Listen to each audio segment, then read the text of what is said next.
someday we will tell our children about this month, and they will not be able to fathom what we chose to do as a country to ourselves. World leaders say that the U.S.-Europe relationship is forever changed. From WNYC in New York, this is On the Media. I'm Brooke Gladstone. And I'm Micah Loewinger. Also on this week's show, we dive into the surveillance tech ICE is using, like the mobile Fortify app, which scans faces. ICE believes a result from this app is a definitive proof of someone's immigration status and can override a birth certificate. Plus, ICE has launched a full-throttle recruitment drive. That seemed exactly like the methods you would use if you were trying to sell Coca-Cola, but trying to carry out the biggest mass deportation in American history. It's all coming up after this. From WNYC in New York, this is On the Media. I'm Micah Loewinger. And I'm Brooke Gladstone.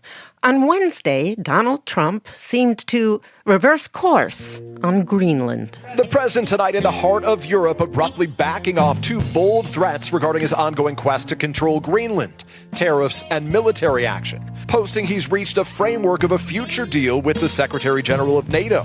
But when pressed, providing no further details. This mere hours after Trump's address at the World Economic Forum in Davos, in which he rambled on, sometimes incoherently, sometimes threateningly, about how the U.S. needs to own Greenland. All the United States is asking for is a place called Greenland. We want a piece of ice for world protection, and they won't give it. They have a choice. You can say yes, and we will be very appreciative, or you can say no, and we will remember. Greenland is, of course, part of Denmark, a U.S. ally and member of NATO.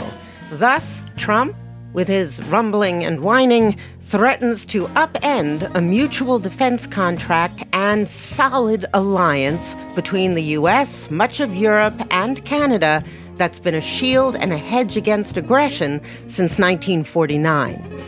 Now, Denmark has sent troops to the island in the high north to defend against Trump's imperial ambitions. And this week at Davos, we saw America's once staunchest allies basically say, it's over. We will only be able to capitalize on this opportunity if we recognize that this change is permanent. European Commission President Ursula von der Leyen. Of course, nostalgia is part of our human story, but nostalgia will not bring back the old order. We knew the story of the international rules-based order was partially false. Canadian Prime Minister Mark Carney. That the strongest would exempt themselves when convenient.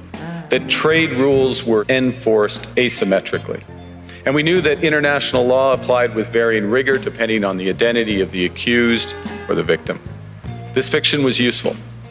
And American hegemony in particular helped provide public goods, open sea lanes, a stable financial system, collective security, and support for frameworks for resolving disputes. This bargain no longer works. Let me be direct. We are in the midst of a rupture, not a transition. Garrett M. Graff is a journalist and historian and author of a recent piece in Wired titled, "We Are Witnessing the Self-Immolation of an Empire." Since he came to office a year ago, Donald Trump has set about consciously dismantling what to me are the 6 core sources of national strength and influence for the United States on the world stage. Right. You call them the 6 pillars. Just go through them all. The first is easy access of immigrants to the United States and the pull of foreign students to our world-class schools and universities. Okay, now let's go to the second pillar, rich and steady government support of higher education, medical research, and laboratories. And of course, is very related to that first pillar, how we have these world-class schools and why they attract the very best talent from all over the world.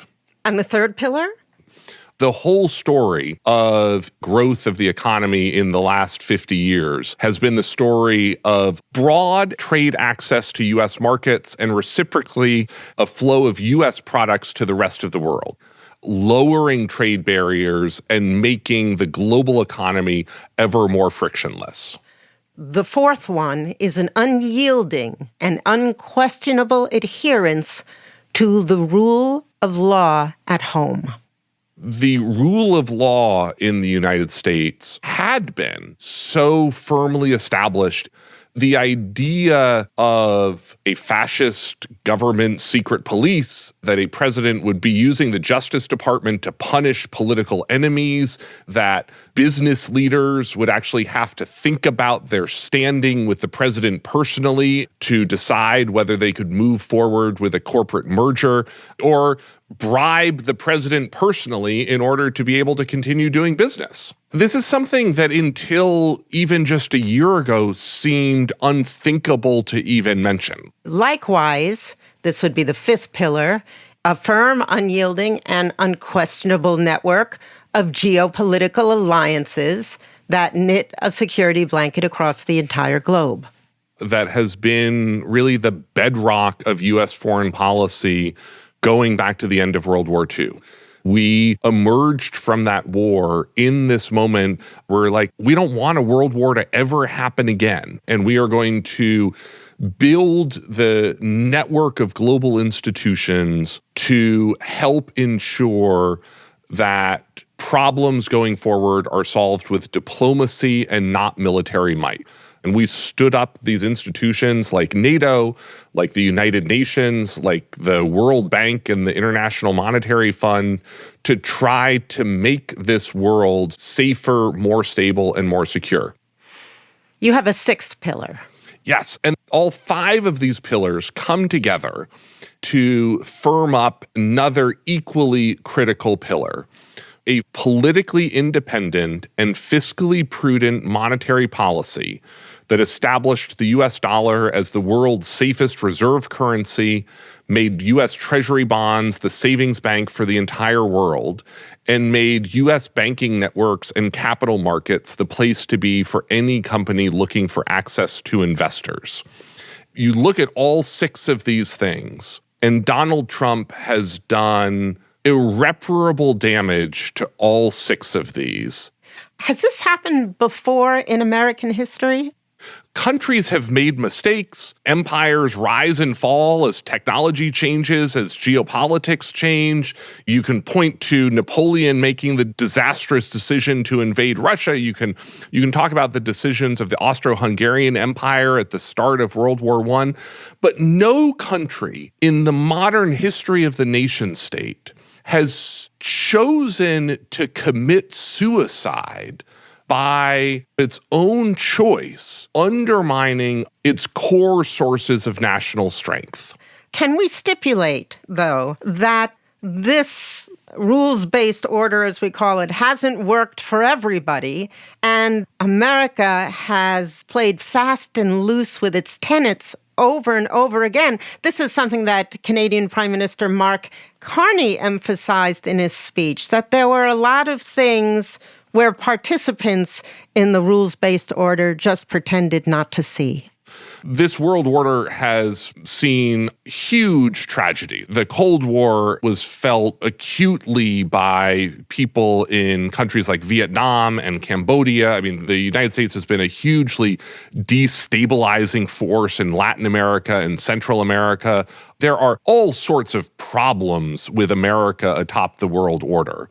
The end of the Cold War weakened American power because nations didn't have to compromise their individual interests as much to get under America's security umbrella. I mean, we know that America did some awful things. Maybe we had it coming. There is an entirely cogent argument that one could make that the world was due for a reshuffling of that world order.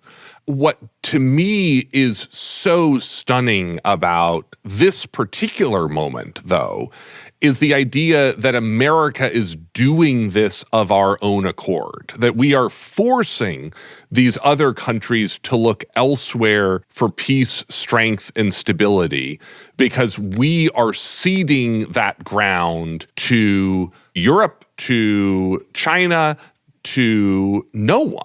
You look at Vladimir Putin or Xi Jinping, and they just must be gleeful watching Donald Trump's actions over the last year. This week in Davos, China is right there, pitching itself to Europe and the world beyond to help pick up the pieces of this broken American century and leadership role.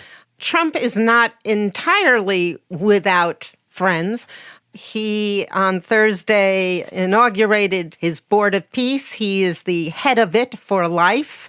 The countries that have joined, 21 so far, had to, I guess, kick in $1 billion as a kind of membership fee. Among the 21 countries are Belarus, Hungary, Israel, Pakistan, Turkey. It is a stunningly unimpressive list of the countries that historically America has most held its nose while doing business with. These are sort of, for the most part, our most uncomfortable allies. Not to Trump personally. Not to Trump personally. That's the one uniting characteristic of everything that we are watching Donald Trump do. From tearing down the East Wing and building a ballroom to building the Trump Arch in Washington. Not to mention the Kennedy Center. All of these things are about trying to build a legacy that so changes the arc of the world that it cannot be undone. Which brings us inevitably to the question, can this be undone? Or is it, as many European leaders said this past week, it's just over? You know, as Gramsci famously said, the old world is gone, the new world is yet to begin, and in the interregnum, there is much morbidity. Is it just over? That's the heartbreak of this, Brooke. I think that this world is gone. We could elect a whole string of presidents going forward who believe in NATO and invest in NATO, who try to restart USAID, who try to lure the best foreign students back to the United States to do research at our universities, to rebuild the trust in the Justice Department. And I think whether you're a potential immigrant to the United States, whether you're a corporate leader in the United States or abroad, or you're the head of state of a foreign country, in the back of your mind is always going to be the United States is only one election away from a Donald Trump again.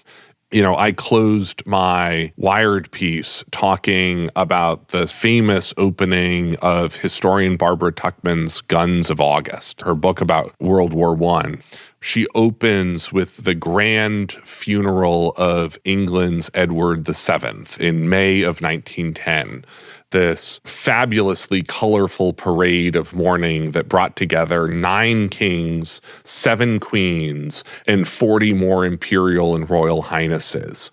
And what none of them realized in that moment was that was really the high point and last gasp of the grand era of geopolitical dominance and sort of the peak of the colonial powers of Europe, which over the rest of that decade, you know, destroyed itself in the trenches and poppy fields of the First World War and ceded control of that world that they had inherited and led for a century to the upstart America across the Atlantic Ocean. That was the moment that our century really began. And someday we will tell our children about this month of January 2026 in world politics.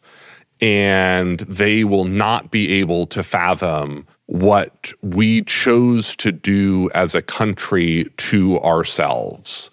And they will never be able to contemplate what the United States once meant to the world beyond, because the relationship of the United States to the rest of the world has been so fundamentally altered by this last year.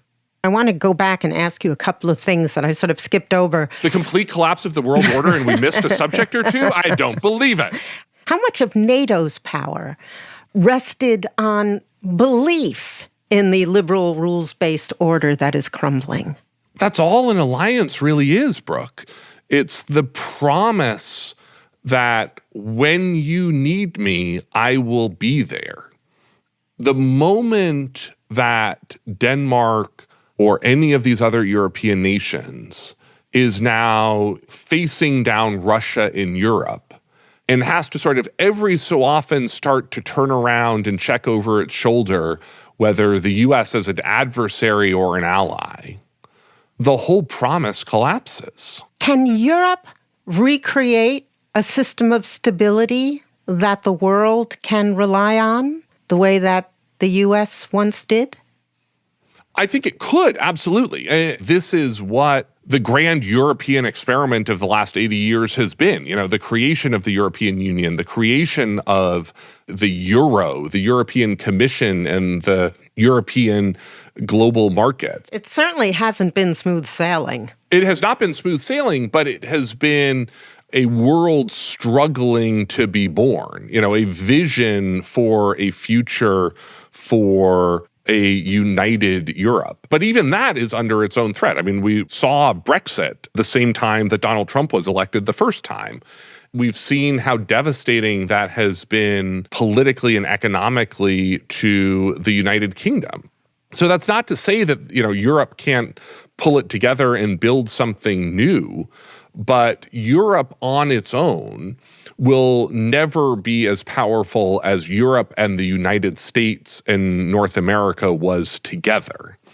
And from the U.S. perspective, one of the things we really need to worry about is when Europe looks around for its partners going forward, Europe and China could be an incredibly powerful partnership for the 21st century that leaves the U.S. sitting on the sidelines. Europe could take the opportunity to say, wow, that was 80 years of bullying. To hell with you guys. A lot of my work is as a World War II historian. And to me, part of this is the story of where we are exactly 80 years after the end of World War II. That we are losing the last of the greatest generation who fought and won World War II. The last of the generation who understood how hard this world was to build the first time, to fight against fascism and to root out fascism once it took hold in the continent of Europe, and how much work it took to build these international institutions. The baby boomers have spent effectively all of their lives growing up under the umbrella of peace, security, stability, and economic success given by this policy recipe. What I really worry about is these decisions being made by policymakers who don't understand the high cost it took to achieve this level of peace, security, and economic prosperity, and are willing to burn it all down now for Donald Trump's own ego and narcissism without worrying about what comes next. Garrett, thank you very much. I would say, Brooke, it's always a pleasure, but this is a pretty depressing conversation. Garrett M. Graff is a journalist and historian and author of the newsletter Doomsday Scenario. His recent piece in Wired is called "We Are Witnessing the Self-Immolation of a Superpower." Coming up, Minnesotans are bundling up against the cold and ice. This is On the Media.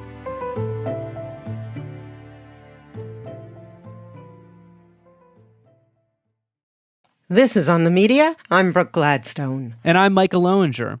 There was news out of Congress this Thursday. To Washington, D.C. tonight, where the House passed a package of spending bills to keep the government open. In the end, 7 Democrats crossing party lines to vote with Republicans to fund the Department of Homeland Security, which of course includes Immigration and Customs Enforcement, ICE. And out of the North Star State on Friday, in Minnesota, organizers of a statewide economic blackout are urging people to stay home from work and school and to close businesses in protest of the ongoing immigration enforcement surge happening there. Lawful law enforcement operations. That's what's been happening on the ground in Minnesota. Press Secretary Caroline Leavitt responding to anti-ICE narratives earlier this month. These are illegal alien criminal pedophiles, murderers, rapists, some of the worst criminals who... According to a new poll from CBS last week, the majority of Americans, 56%, do not believe that ICE is prioritizing criminals for deportation.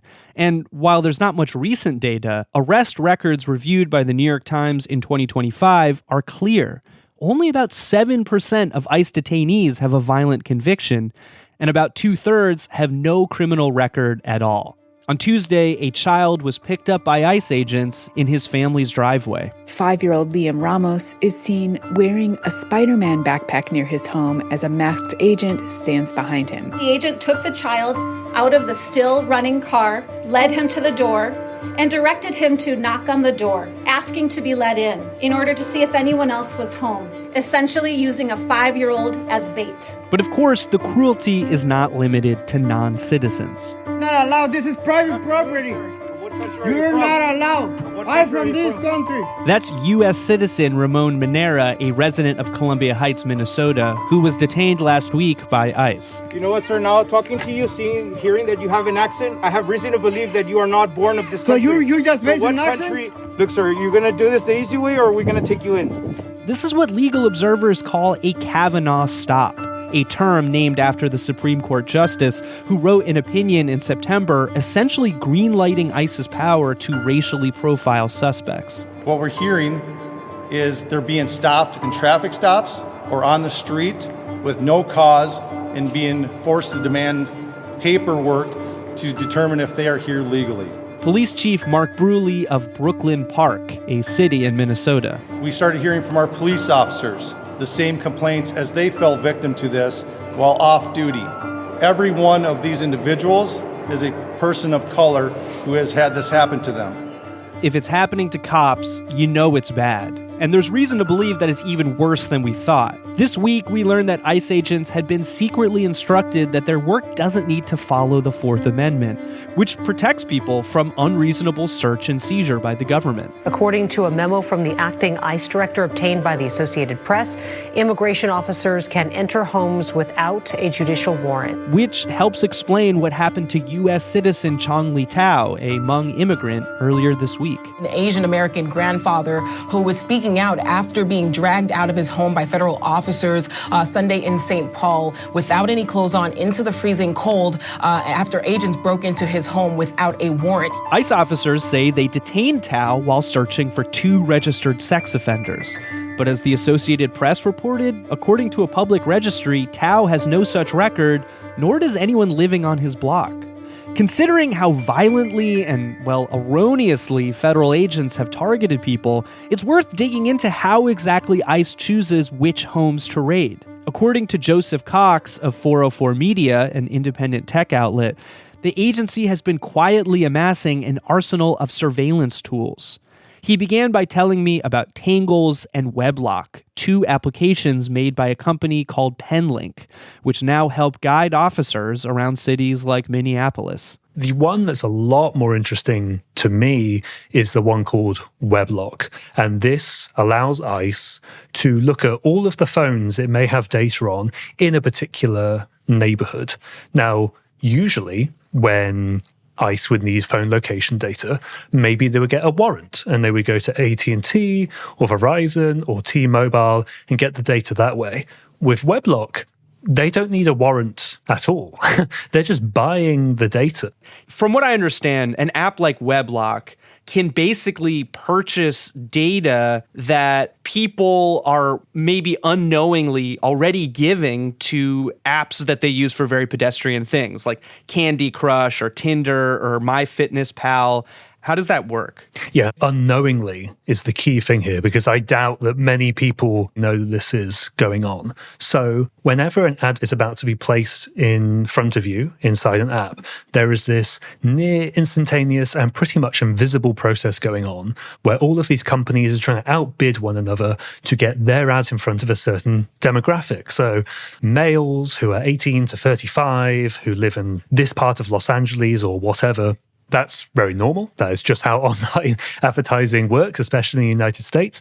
A side product is that you have these companies, such as Penlink, hoovering up all of that data, and that can include the location data of mobile phones. Sometimes spy firms will buy an advertising company to gain access to this. Sometimes they will take one over. Other times they'll misrepresent and gain access to the data that way. But the result is that they hoover up all of this information.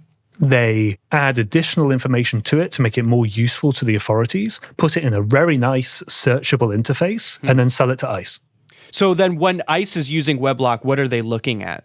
You'd say, I want to see all of the phones in this part of Los Angeles at this time and this date. From there, a map will appear on their screen. They will then draw a shape like a circle, and it will immediately show all of the phones that WebLock has data on for that location at that time. They can then click these interesting and novel features such as the route button, which will show the exact path a phone took to either get to that location or to leave it. You could see the exact highway that phone took to get to where the person presumably lives. How does this not run afoul of the Fourth Amendment, which requires law enforcement to get warrants before searching? Yeah, this is a basic tenet of the US justice system in that law enforcement have to get a warrant or, potentially some sort of other court order to protect people from unreasonable search and seizures. That's why law enforcement need to get a warrant to go to AT&T or Verizon to get location data. That changes when the government buys the data, essentially. And this is according to an internal legal analysis from inside ICE that was shared with me by the ACLU. ICE believes that people are willingly giving up this location data from their phone because they could turn off location services. They could uninstall the apps which are selling their location data, and that's the legal basis they have. That feels like such a technical cop-out. It's like, well, the terms of service were there. You just didn't read 30 pages of legalese before you downloaded Tinder. It's maybe technically true, but give me a break. But even then, some companies who harvest and sell location data say, yes, we will opt you out. And even when you do that, they still gather location data and they still sell it. So even if somebody is very well informed, and even then, the location data may still be gathered. And these people have not provided informed consent. Okay, let's talk about another app that ICE has been using. Mobile Fortify. This is facial recognition software that allows the user to take a picture of someone and then real time bring up some of their information. It's the same tech that Customs and Border Patrol use at the airport. So I first learned about Mobile Fortify last June through emails, links from inside ICE. I'm then trying to find evidence of it actually being used on American streets. And slowly I get this trickle of videos on social media. And it's not always clear what is going on. But ICE or Customs and Border Protection officials will point their phone directly at someone's face and then they'll go look at the screen. Now, you may think, well, they could just be taking that person's photo or something like that. And recording a recruitment reel or something, right? Exactly. But then in some of the videos, I started to notice the officers saying something explicit. An ID? You got something that you can show me? I have school ID. Let me see that. I was born here, but I don't got ID. You don't have no ID? No. Can you do facial? Can we do facial? Which to me was a clear acknowledgement that they were doing facial recognition. Last year in Oregon, an agent took 2 pictures of a 45-year-old woman ICE had detained after a raid. The app came back with 2 different names for this woman, and they arrested her anyway. Yeah, the first thing you learn about facial recognition is that it's not always accurate. And in fact, with people of color, especially black people, we've seen multiple cases of that. It can repeatedly misidentify people who have been arrested and detained, even charged, even though there was a mistake in the facial recognition technology. This case you're referring to is a woman who goes by the initials MJMA in the court transcript that I obtained. She was swept up in an immigration raid in Oregon. Her and around 30 other people were detained. And in this testimony from a Customs and Border Protection official that I got, the official admits that they took 2 different photos using the Mobile Fortify app of this woman. Both times it returned different names. Now, logically, I'm thinking, well, at least one of those has to be wrong. People do not have two names. So we were going to publish an article on that.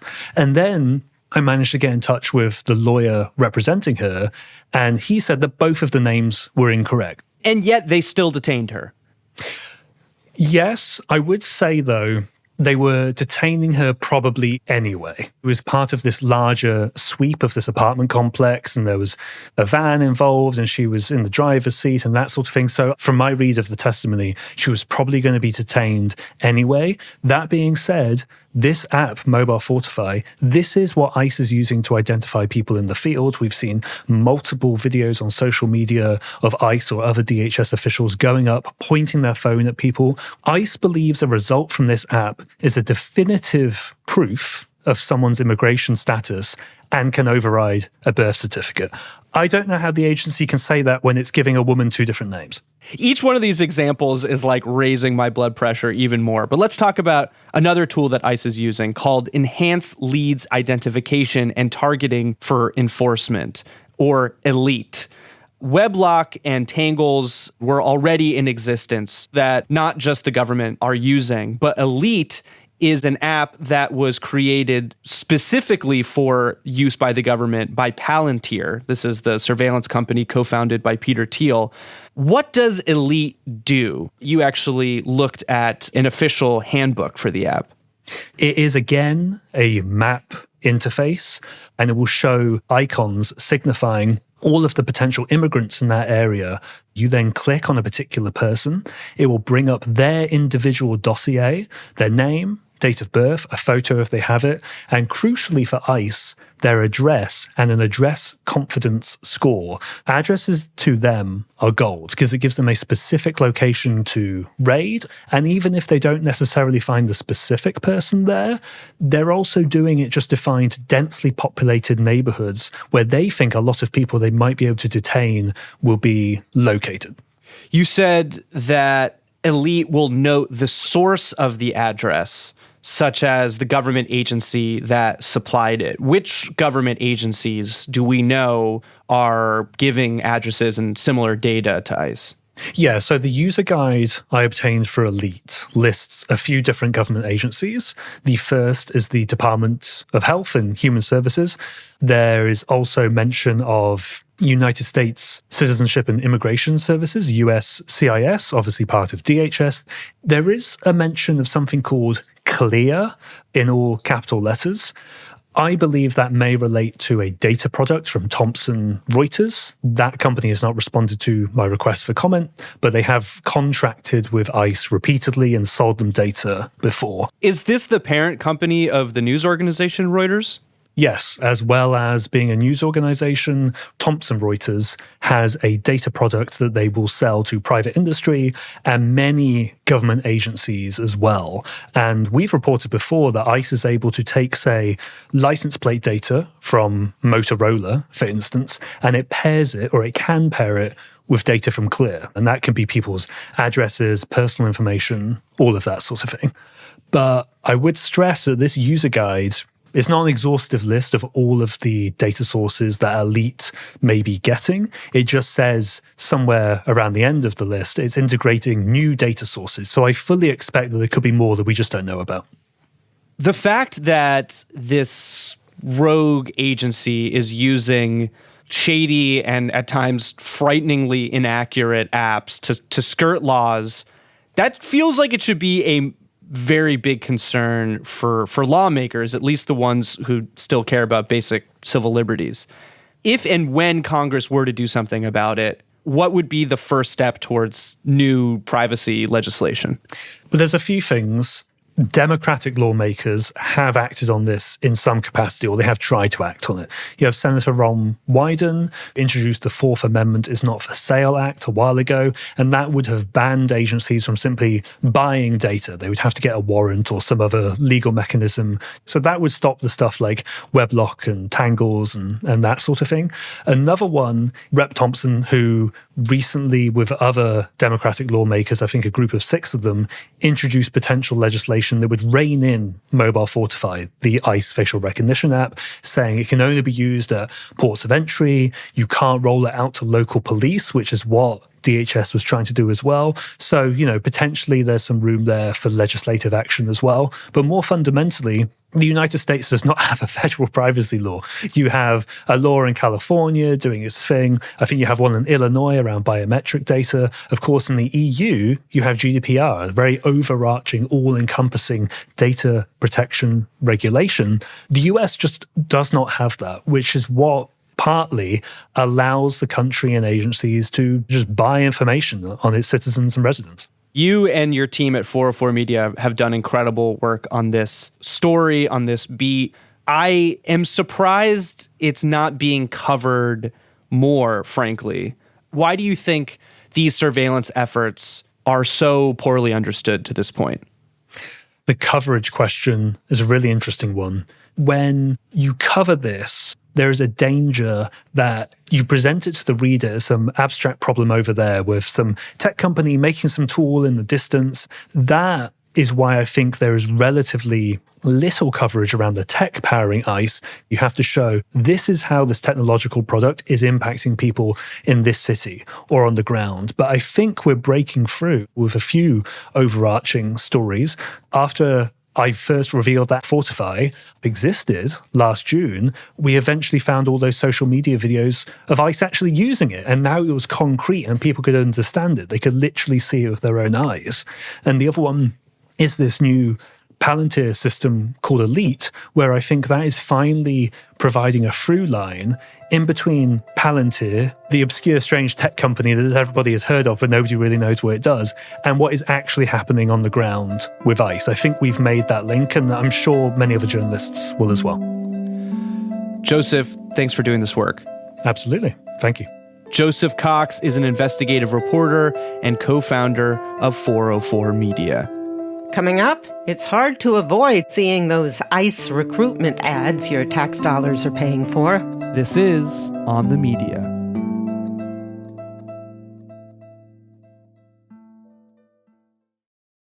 This is On the Media. I'm Brooke Gladstone. And I'm Micah Loewinger. ICE's ability to upgrade their technology, in part, came from a dramatically upgraded budget. Last July, in the so-called One Big Beautiful Bill Act, Congress tripled ICE's annual budget from about $10 billion to roughly $30 billion. Another line item for those expanded coffers, what the agency calls wartime recruitment, a task granted roughly $100 million. Drew Harwell is a technology reporter for The Washington Post. He and his colleagues obtained a variety of files from ICE employees about the effort, including one called a Surge Hiring Marketing Strategy document, which lays out in very precise detail all the ways ICE wants to solicit new recruits, including producing a ton of ads. The ads are broken up a couple different ways. One, you have the classic kind of Americana nostalgia ads that basically read like propaganda from World War I. You know, white people on the frontier fighting these invaders. Uncle Sam features prominently. Then you have this other kind of mix that's this very modern, memey, edgy kind of campaign that's all action movie posters, video games. The Halo video game features prominently. It makes this policy issue of immigration into this game, this battle. But just to zoom in on the Halo ad, on the Department of Homeland Security's Instagram, we saw an image with the words, "Destroy the Flood." For those who haven't played Halo, which is a hugely popular video game series, humans are basically fighting a parasitic alien called the Flood that takes over living things and turns them into zombies. I mean, this is an extremely dehumanizing lens through which to talk about non-citizens. And I want to get to who these ideal recruits are. It's not just Gen Z, and it's not just on Instagram. Up until recently, you could hear ads running on Spotify. In too many cities, dangerous illegals walk free as police are forced to stand down. Join ICE and help us catch the worst of the worst. You can see recruitment ads on local TV across the country. Join the mission to protect America with bonuses up to $50,000 and generous benefits. You can find similar ads on Hulu, HBO Max, Snapchat, YouTube. Yeah, and I remember growing up seeing the military Army of One ads that made a similar point where you could be the knight on the front lines, and there were TV commercials. Now, these ads are everywhere. So pervasive that SNL did a sketch last October with Tina Fey as Kristi Noem and Amy Poehler as Pam Bondi. Do you need a job now? Yeah. Are you a big tough guy? Yeah. Tough enough for the army or police? No. But do you take supplements that you bought at a gas station? Daily. Do you like to use zip ties because people in your life don't trust you with keys? You know it. Then buckle up and slap on some Oakley's, big boy. Welcome to ICE. I think it's worth mentioning that after that sketch, the DHS X account clipped like the first 10 seconds of it to make another ad, which raises something kind of odd about what ICE is up to. The New Yorker reported this month that the Department of Homeland Security has repeatedly used pop songs over some of its recruitment ads by artists like Olivia Rodrigo, Sabrina Carpenter, and even a SZA parody song from an appearance on SNL. You'll hear this music over footage of ICE arrests. Rodrigo, Carpenter, and SZA have denounced these videos as hateful, evil, and quote-unquote peak dark, respectively. But it kind of seems like ICE is thriving off of these responses, intentionally trolling famous people to try to drive more headlines and virality. Clearly. And, we had gotten some internal messages from ICE where they talk about, well, we don't really have the rights to this music. Maybe it's not the best idea. And members of the ICE team who's putting these out basically say they don't care. This has been something that administration has been very clear about. They like trolling the libs. They like being out there smashing people in the face every day. They want to go viral. People who agree with it tend to share it because they think it's funny. People who hate it and despise it share it as well to show their disgust. To the algorithm, it's all the same. I think the big question is whether any of this actually works. General polls of people's sentiment toward Trump's immigration policy, he's way underwater. The social media campaign of being very aggressive and in your face, it hasn't reversed that, right? It hasn't made people as a whole support Trump's immigration policy. Maybe the strategy is being driven by very online people who love trolling people, love being edgy, but is that actually good policy for government? And what are the implications here? It kind of feels like 4chan marketing for people who also grew up on 4chan. I'm thinking of one of these ads The Intercept reported on that ICE posted just 2 days after Jonathan Ross shot and killed Renee Good in Minneapolis. It's an image on the Department of Homeland Security's Instagram that reads, "We'll have our home again," which is just innocuous nativist language until you realize that that phrase is the title of a song by a group called Pine Tree Riots that's been embraced in neo-Nazi spaces online for quite some time.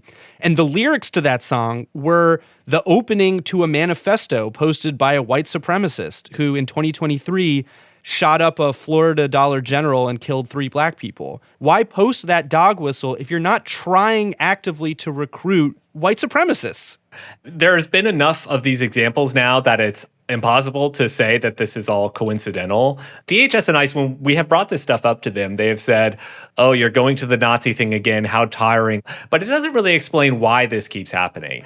You don't just accidentally use Nazi songs, trip over your feet and accidentally use far-right dog whistle memes. I think part of it is that some of these people come from Republican policy shops, Republican press shops that were very online. They came up into this environment where they were young edgelords, right? Part of what this document suggested also was that they were going to be going to pro-ICE influencers, so creators on Rumble and Snapchat and YouTube and Instagram, paying them money to get the message out about recruiting. So there's definitely a big online component. The part that really jumped out to me and felt interesting was how they've moved into the real world, where they're using techniques like geofencing, where they look at a real world place like rodeos, gun shows, UFC fights, NASCAR races, hunting shows. They're drawing basically a circle around these areas. Anybody who sets foot into those events is going to get a pop-up ad on their phone. They're also doing billboards and bus stops. So it really struck me as a pretty sophisticated effort. I talked to marketing experts who do this for real companies, and they felt it seemed exactly like the kinds of methods you would if you were trying to sell Coca-Cola, but they're applying it to this government agency that's trying to carry out the biggest mass deportation in American history. Because they believe that the people attending these types of events are their prime demographic? Yeah, in the document they talk about their target market being people who are conservative, people who see themselves as patriots, people who listen to patriotic right-wing podcasts, but also people interested in military affairs, guns and tactical gear, people who are really into watching fitness influencers. Some of this is not super new. ICE has traditionally, when they've wanted to backfill positions that they've lost to attrition or retirement, they've often got people who have trained as cops in local police departments and sheriff's offices who want a federal job, but they need so many people now. They're trying to cast a really wide net and going after people who may not have the training and may just be some guy scrolling social media. What evidence do we have that DHS is not being so judicious in who they allow into the ranks? There has been some reporting on this, especially by people like Nick Miroff at the Atlantic, where they've said they're getting a lot of applications in, and they're getting a lot of people who are expressing interest in these jobs, specifically because ICE is offering $50,000 signing bonuses. And help with student loans. Student loan reimbursement programs. They're basically throwing money at new applicants. And ICE is telling us this advertising campaign is working. They're getting all the applications they need, 100,000 or more applications. And yet, the reporting from people like Nick Miroff and the Washington Post as well has found that people are coming in, they're not able to pass the fitness requirements. They're hitting all kinds of roadblocks in terms of the testing. We talked to people who are former DHS ICE officials. They've said they're shifting the bar to a point where they're bringing in people who are not going to be great candidates. In fact, there was that viral story from independent journalist Lara Jadid, who wrote about how she was allegedly hired by ICE after visiting a career fair in Texas last summer. Here she is on Democracy Now! I went in, I handed in my resume, which was, I did a skills-based resume. I'm a veteran. I served 2 tours in Afghanistan. So on the surface, the resume looked pretty good. Had a very brief interview, took all of 6 minutes. Then I left, assuming I would never hear back, because I'm a very Googleable person. I'm the only Laura Jadid on the internet, and I make no secret of how I feel about ICE and Trump. And she goes on to say that she initially missed the email from ICE and never filled out the paperwork that they requested with that offer, stuff like a background check or an affidavit saying she'd never committed domestic crimes. But then, a few weeks later, she says, I got a message from LabCorp saying that ICE wanted me to do a drug test. And then 9 days after that, I was curious, had they processed the drug test yet? So I logged onto the ICE hiring portal, and not only did the drug test not seem to be relevant, I was listed as having joined ICE as of 3 days earlier. Which is wild to me because she has reported critically on this agency for a long time. So if the agency would not look into the most superficial information about this potential recruit, what are they missing from everybody else? You mentioned that poll numbers would have us believe that there's actually a sizable backlash to ICE's activity across the country.